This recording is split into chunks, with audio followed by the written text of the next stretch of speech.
Nah, halo teman-teman, Pak Cliff. Pada video presentasi kali ini, saya akan mempresentasikan uji moderasi dan uji mediasi di aplikasi Stata. Tapi sebelum itu, saya akan menunjukkan datanya di Excel.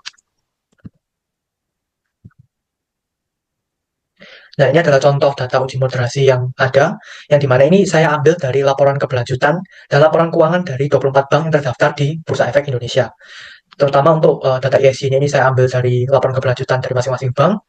Kemudian NPL dan CAR-nya ini saya ambil dari laporan keuangan. Nah, yang perlu dilakukan pertama-tama adalah mengcopy dan mengeblok semua data yang ada di tabel ini, lalu Ctrl C, kemudian kita pindah ke Stata. Nah, setelah sudah di aplikasi Stata, yang pertama perlu dilakukan adalah mengcopy datanya di tabel yang ada di gambarnya pensil ini. Kemudian di Ctrl V, dan pilih create first row as variable names, yang dimana variabelnya ini akan muncul di paling atas ini. Nah, di sini saya akan melakukan uji moderasi. Tetapi sebelumnya, variabel moderasi ini adalah variabel yang dapat memperkuat atau memperlemah antara hubungan X dan Y. Nah, pada contoh saya, variabel X-nya itu adalah ESG-nya, kemudian variabel Y-nya adalah NPL atau non-performing loan. Nah, jadi variabel moderasi saya ini adalah capital adequacy ratio, yang dimana itu rasio kecukupan modal bank. Sedangkan ESG ini adalah lingkungan sosial dan tata kelola yang diungkap oleh bank. Kemudian NPL ini adalah non-performing loan atau rasio kredit yang bermasalah atau kredit macetnya. Nah, variabel moderasi saya ini dapat memperlemah atau memperkuat hubungan antara ESG-nya ini terhadap NPL. Seperti itu. Nah, setelah meng-paste datanya di Stata ini, selanjutnya adalah mengregresikan variabel X-nya terhadap Y-nya. Berarti ESG-nya terhadap NPL-nya, seperti itu. Jadi komennya adalah reg, kemudian yang di komen dulu adalah Y-nya, kemudian ESG-nya. Nah, setelah itu yang perlu dilakukan adalah melakukan uji normalitas. Sehingga yang perlu dilakukan pertama-tama adalah meng-define rest-nya. Nah, yang perlu diingat di uji moderasi ini ada dilakukan beberapa kali uji normalitas. Nah, jadi rest-nya ada namanya berbeda-beda. Nah, untuk pada langkah normalitas yang pertama kali ini, saya akan menamakan rest-nya rest 1. Kemudian nanti uji normalitas yang kedua namanya rest 2. Dan seperti itu seterusnya. Nah, yang perlu dilakukan adalah mendefine rest-nya dengan comment predict, kemudian rest 1, R.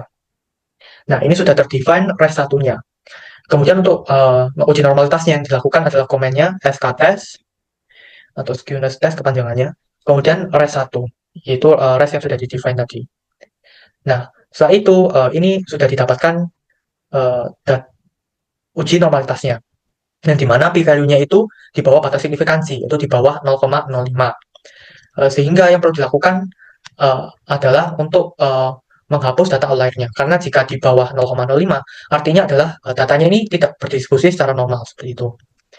Nah, yang perlu dilakukan pertama-tama adalah melihat data outlier-nya dengan komen graph box, kemudian res 1 pada res yang sudah dibuat tadi. Kemudian di enter, dan nanti akan muncul gambar graph box-nya. Nah, ini sudah muncul gambar graph box-nya, di mana data anomali atau data outlier-nya itu pada 0,3 dan 0,5, 0,03 dan 0,05 di sekitar situ.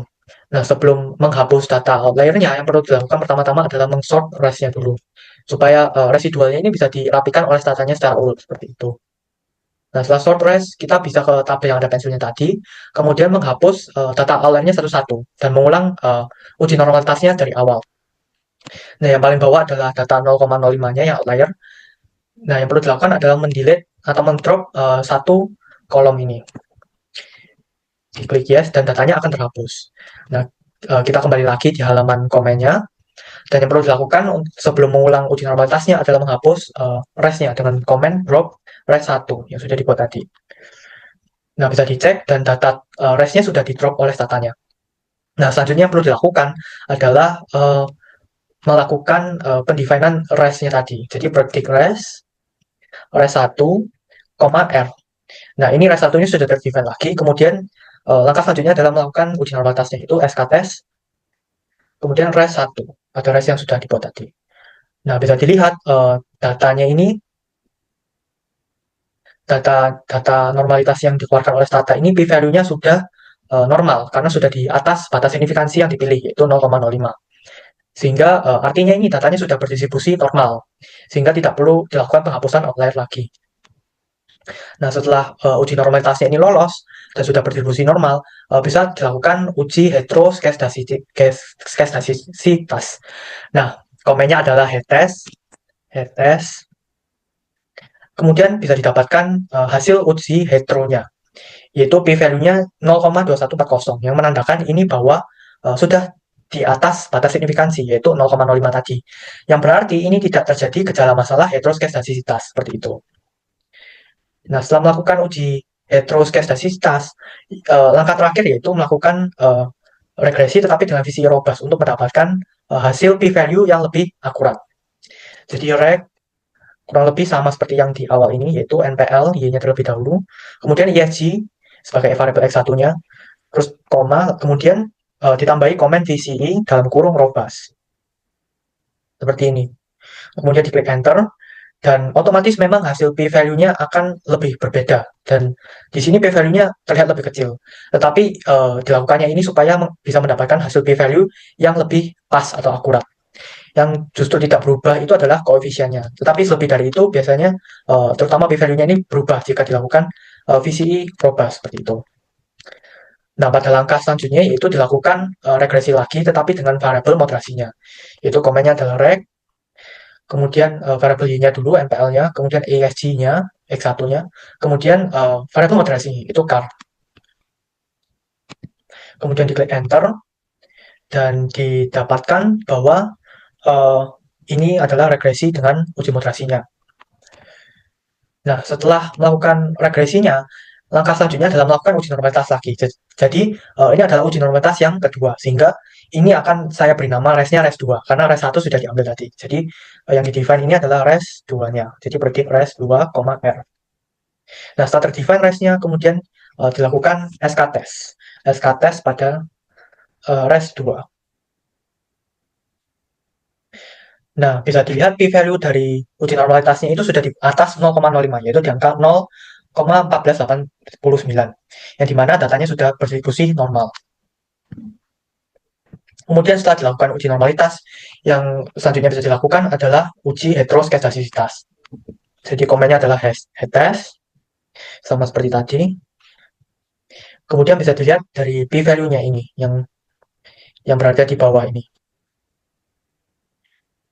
Nah, p-value-nya ini juga sudah di atas 0,05, yang berarti tidak terjadi gejala masalah heteroskedastisitas. Nah, langkah selanjutnya adalah bisa melakukan uji multikolinearitas dengan komen VIF seperti ini, dan didapatkan angka p-value untuk uji multikonya yaitu 1,09. Dan yang perlu diperhatikan di uji multiko ini adalah angka VIF-nya ini harus kurang dari 10. Nah, jika kurang dari 10, datanya tidak terjadi masalah multikolinearitas. Seperti itu. Nah, setelah melakukan step-step tadi, yang dilakukan pada langkah ketiga yaitu membuat variabel moderasi menggunakan mean centering predictor. Jadi komennya adalah yang pertama yaitu summarize, kemudian variabel X1-nya dipilih yaitu ESG-nya, kemudian ditambahkan comment mean only, kemudian diklik enter. Nah, pada langkah selanjutnya yaitu kita akan mengenerate variabel yang namanya chen X1. Jadi komennya adalah gen chen X1 kita adalah ESG X1 ini. Kemudian jangan lupa dihilangkan spasinya, kemudian diklik sama dengan variabel X1-nya ini ESG X1 di min R dalam kurung min. Nah, setelah itu bisa diklik enter. Kemudian pada langkah selanjutnya perlu disummarize adalah variabel moderasinya, dan caranya sama seperti pada X1-nya, yaitu summarize char M1, kemudian koma min only. Kemudian perlu di generate variable chen moderasinya, yaitu generate chen char M1. Lalu dihilangkan spasinya sama dengan char M1 dikurangi R dalam kurung min. Nah, di sini sudah didapatkan semua ini. Setelah itu, yang bisa dilakukan adalah mengenerate variabel moderasinya di statanya ini. Jadi, generate char M1 dan ESG X1 yang dipilih. Nah, setelah itu dihilangkan spasinya, kemudian pilih sama dengan, setelah diklik sama dengan, uh, bisa dikalikan cen ISJX1-nya dan cen char-nya. Kemudian diklik enter.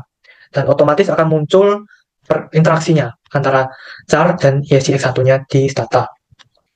Nah, ini tidak dilakukan pengkalian langsung antara variabel X-nya terhadap moderasinya, karena nanti akan memunculkan uji multikolinearitas yang tidak memenuhi, sehingga perlu dilakukan mean centering predictor ini, yang dimana perlu dilakukan langkah-langkah tadi dengan mengenerate variabelnya satu-satu untuk menghindari hal tersebut terjadi seperti itu. Nah, setelah memunculkan variabel interaksinya di stata, yang bisa dilakukan adalah meregresikan tetapi ditambahkan variabel interaksinya, yaitu di sini adalah char M1 dan ISJX1-nya. Jadi sama caranya diregresikan, Y-nya terlebih dahulu, terus X1, kemudian variabel moderasinya, kemudian variabel interaksinya antara X dan moderasinya, yaitu yang ini. Kemudian bisa diklik enter. Dan bisa dilihat di sini ada hasil regresinya yang utuh. Dan langkah selanjutnya adalah melihat uji multikolinearitasnya. Uji multikolinearitasnya ini bisa dipilih atau dikomen dengan VIF, kemudian diklik enter. Nah, bisa dilihat uji multikolinearitasnya ini sudah menunjukkan angka yang di bawah 10, yaitu di angka 1,52 untuk rata-rata uji multikolnya. Nah, ini menandakan bahwa tidak terjadi gejala multikolinearitas.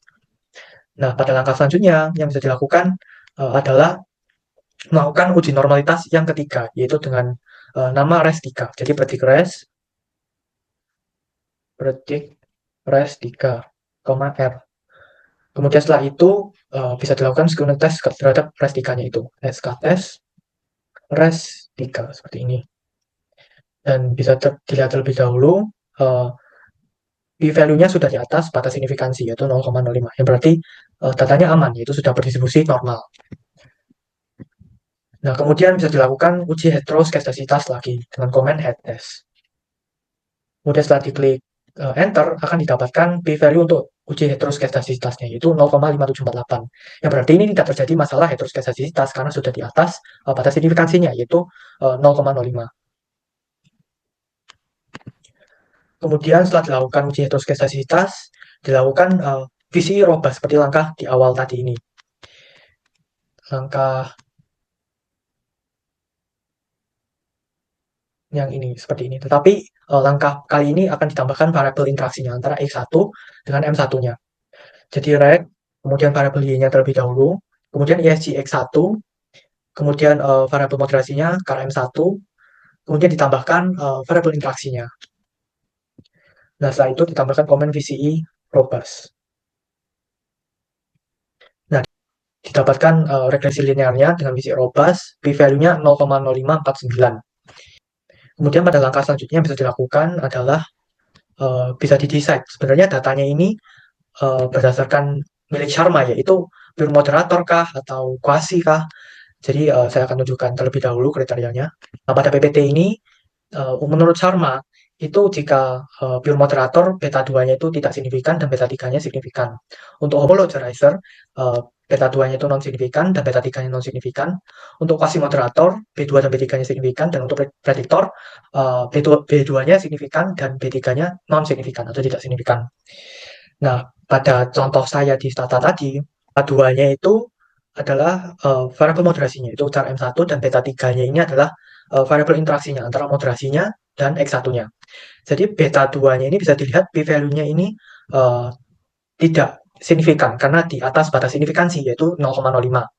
Sehingga menunjukkan tidak ada perbedaan atau pengaruh. Sedangkan untuk variabel interaksinya, yaitu antara M1 dan X1, ini menunjukkan bahwa angkanya ini di bawah batas signifikansi, yaitu di bawah 0,05.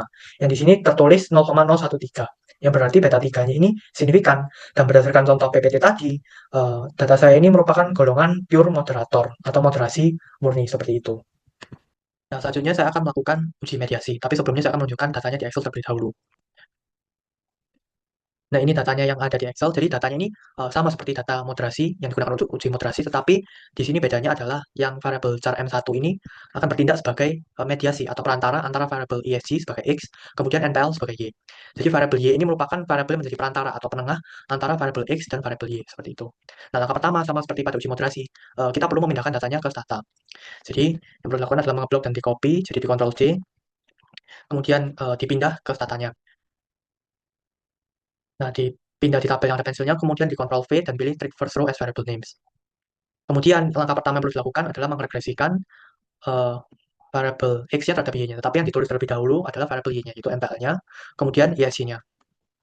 Kemudian setelah dibuat komennya, lalu diklik Enter. Nah, langkah selanjutnya adalah melakukan uji normalitas pada hasil regresi ini. Jadi, di-define dulu res-nya, jadi predik, res 1. Caranya sama seperti pada uji moderasi, uji normalitasnya, koma R. Kemudian setelah di-define, dilakukan SK-test atau uji normalitas pada res itu, jadi res 1. Nah, bisa dilihat hasil p-value-nya itu di bawah 0,05, yang berarti di bawah batas signifikansinya. Yang berarti datanya ini tidak berdistribusi normal seperti itu. Sehingga yang bisa dilakukan adalah dengan mengladder salah satu variabel yang ada di regresi ini. Dan yang di ladder terlebih dahulu adalah variabel X-nya, yaitu variabel ESG-nya ini. Jadi komennya adalah ladder, kemudian di double klik ESG X1-nya, kemudian di enter. Nah, di sini akan dikeluarkan formula atau rumusnya oleh Tata dan juga p-value-nya. Dan kita di sini akan memilih p-value yang paling tinggi di antara semuanya ini. Dan bisa dilihat p-value yang paling tinggi itu adalah yang 0,699. Berarti formula yang diambil atau rumusnya yang diambil itu nanti memakai yang ESC X1 dipangkatkan 3. Nah, yang perlu dilakukan sekarang adalah mengenerate variabel baru di Tatanya. Jadi, biar menjadi beda gitu ya. Eh, Kali ini ESC-nya saya akan tulis dalam huruf kapital semua, kemudian sama dengan, dan formula yang telah di blok ini di Ctrl C, kemudian di Ctrl V. Nah, lalu, kemudian bisa diklik Enter. Nah, otomatis akan muncul variabel ESG yang huruf besar yang baru di Tata. Nah, langkah selanjutnya adalah meregresikan lagi. Jadi meregresikan tetapi memakai variabel X yang sudah diletterkan tadi. Kemudian bisa diklik Enter dan bisa dilakukan uji normalitas ulang. Dan otomatis akan perlu variabel res yang baru. Jadi kali ini resnya saya namakan res 2. Karena res satunya sudah dipakai tadi di awal-awal. Kemudian dilakukan SK test res 2. Nah, bisa dilihat datanya atau hasil dari p-value-nya ini sudah berdistribusi normal artinya datanya. Karena sudah di atas batas signifikansi yaitu 0,05. Karena di sini itu 0,0582. Yang berarti sudah agak di atas daripada batas signifikansinya itu. Yang berarti datanya sudah berdistribusi normal. Nah, langkah selanjutnya yang bisa dilakukan adalah melakukan uji heteroskestasitas, yaitu dengan komen headtest. Kemudian bisa dilihat hasil p-value dari headtestnya ini. Nah, p-value-nya adalah 0,1177. Jadi, p-value-nya ini sudah di atas batas signifikansi 0,05. Ya, berarti tidak ada masalah heteroskestasitas pada datanya ini. Nah, jika sudah tidak ada masalah, langkah selanjutnya yang bisa dilakukan adalah meregresikan tetapi memakai VCE robust agar bisa mendapatkan hasil p-value yang lebih pas atau akurat. Jadi, reg, kemudian memakai ESG yang besar ya tentunya. Sama seperti yang di atas, kemudian VCE robust. Nah, keluar hasil regresi linearnya dengan p-value 0,4677. Nah, kemudian langkah selanjutnya bisa dilakukan adalah uh, meregresikan tetapi menggunakan variabel mediasinya kali ini. Jadi X1-nya ini diregresikan dengan variabel mediasinya. Jadi reg, kemudian variabel mediasinya dulu yang diinput, kemudian variabel X-nya yang dipakai. Lupa memakai variabel X yang baru tadi, yang sudah diberi huruf kapital, yang telah diletterkan maksudnya. Kemudian bisa diklik Enter, dan langkah selanjutnya yaitu melakukan uji normalitas lagi. Jadi kali ini menggunakan nama res3. Jadi res3, R, kemudian SK-test, res3. Nah, akan keluar hasil p-value dari uji normalitasnya, yaitu sebesar 0,01. Nah, ini datanya belum berdistribusi secara normal. Nah, yang bisa dilakukan kali ini adalah dengan mengladderkan salah satu variabel yang ada di regresi di awal-awal ini. Nah, karena variabel X-nya sudah diladderkan, maka yang akan diladderkan kali ini adalah variabel mediasinya, yaitu variabel char-nya. Nah, yang bisa dilakukan adalah ladder, kemudian di double klik yang variabel mediasinya, itu cara M1 ini. Diklik, kemudian sama caranya, dipilih uh, mana yang menghasilkan p-value yang paling besar di antara semuanya ini. Dan kemudian akan diambil formulanya itu. Nah, yang paling besar adalah di angka 0,442. Berarti formula yang diambil adalah formula ini, 1 over square. Nah, yang bisa dilakukan adalah mengenerate variabel baru. Jangan sedikit karena dalam pengeneratan variabel char ini salah. Jadi, saya akan mengedrop variabelnya ini. Nah, kalau jika salah gini akan terjadi error seperti ini ya teman-teman. Jadi yang bisa dilakukan adalah mengenerate ulang. Jadi gen, kemudian ditulis lagi variabelnya dengan huruf kapital, kemudian dipilih yang ini formulanya karena memiliki p-value yang besar di antara semuanya. Nah, dipastikan sudah benar, kemudian bisa diklik enter. Nah, setelah itu bisa dilakukan regresi lagi. Diregresi, kemudian eh, dipilih variabel char-nya yang sudah diletterkan dan variabel ESG-nya. Nah, setelah itu bisa diklik enter. Nah, jika yang diinput sudah benar, maka akan muncul p-value-nya masing-masing dan akan muncul angkanya ini. Nah, langkah selanjutnya itu akan dilakukan uji normalitas lagi. Jadi kan yang pertama tadi sempat error, jadi ini akan dilakukan lagi. Jadi uh, di-define lagi res-nya, berarti res. Kemudian karena res 3 ini sudah diambil, maka memakai res 4, R. Kemudian SK test, res 4. Nah, bisa dilihat p-value-nya dari uji normalitasnya ini sudah di atas batas signifikansi 0,05, yang berarti datanya ini sudah berdistribusi secara normal. Nah, yang bisa dilakukan selanjutnya setelah lolos uji normalitas adalah melakukan uji heteroskesasitas, sama seperti yang di atas, dengan komen head test. Kemudian diklik enter, dan bisa dilihat p-value-nya dari uji head test-nya ini. Dan dilihat bahwa p-value-nya ini sudah di atas batas signifikansi, yaitu 0,05. Ya, berarti ini sudah menandakan tidak ada gejala atau masalah heteroskesasitas pada data. Seperti itu. Nah, langkah selanjutnya yang harus dilakukan adalah meregresikan semua variabel. Jadi variabel X-nya terhadap Y, dan juga variabel mediasinya ini akan diregresikan semuanya seperti itu. Jadi komennya adalah reg,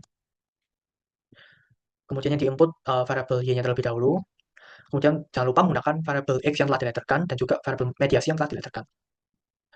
Nah, setelah itu bisa diklik enter. Kemudian pada langkah selanjutnya itu sama seperti cara yang di atas, yaitu dilakukan uji normalitas lagi. Jadi, predict res kali ini akan menggunakan res 4 karena sudah dipakai, berarti res 5, R. Nah, setelah terdefine, dilakukan res tes pada res 5.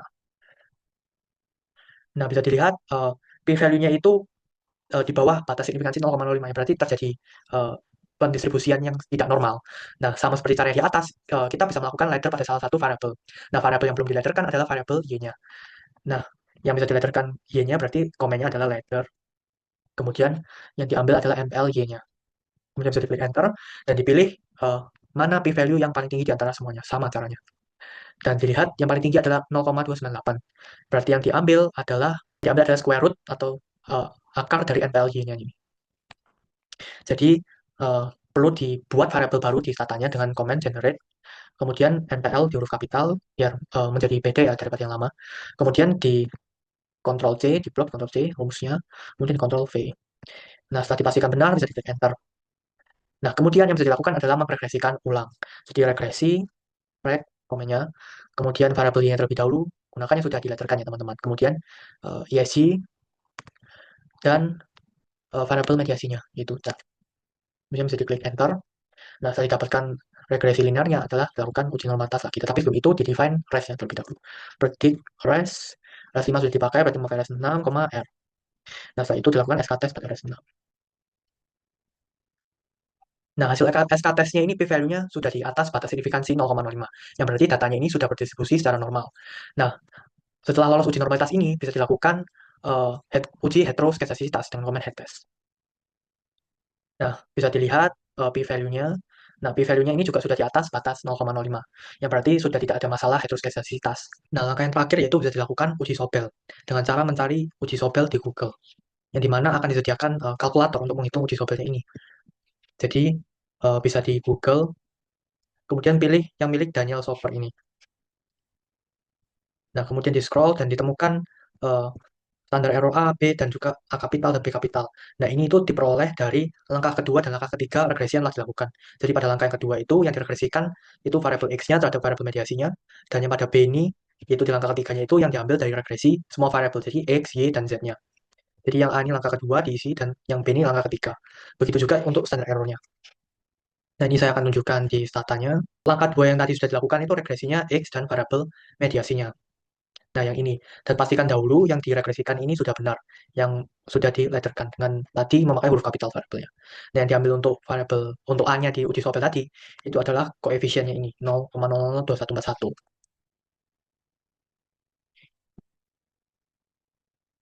Kemudian bisa dipindahkan di A-nya ini, 2141. Nah, kemudian yang diambil adalah standar errornya di sampingnya. Nah, yang diambil adalah standar error di sampingnya ini. Di Ctrl C, kemudian dipindahkan di kalkulator Sobelnya. Nah, dipindahkan di bagian SE huruf kecil A-nya ini. Sebelumnya ditambahkan 0, dulu. Nah, seperti ini. Kemudian pada B-nya akan diambil dari regresi yang paling terakhir.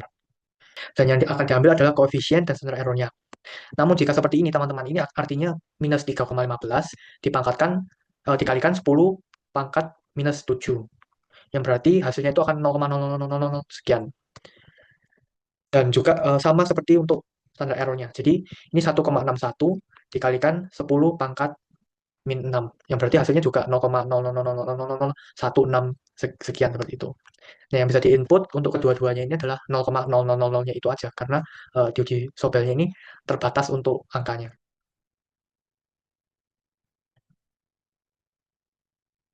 Nah, jadi yang bisa diinput 0,0000 dan 0,0000-nya juga. Kemudian bisa diklik calculate. Dan bisa dilihat hasilnya untuk sobel tes statistiknya ini eh, hasilnya di bawah 1,96 untuk sobelnya. Berarti eh, tidak memediasi dan juga ada pengaruh yang signifikan seperti itu. Pada tingkat 0,05. Karena ini sudah jauh di bawah 1,96. Seperti itu, teman-teman. Sekian dari presentasi saya. Terima kasih.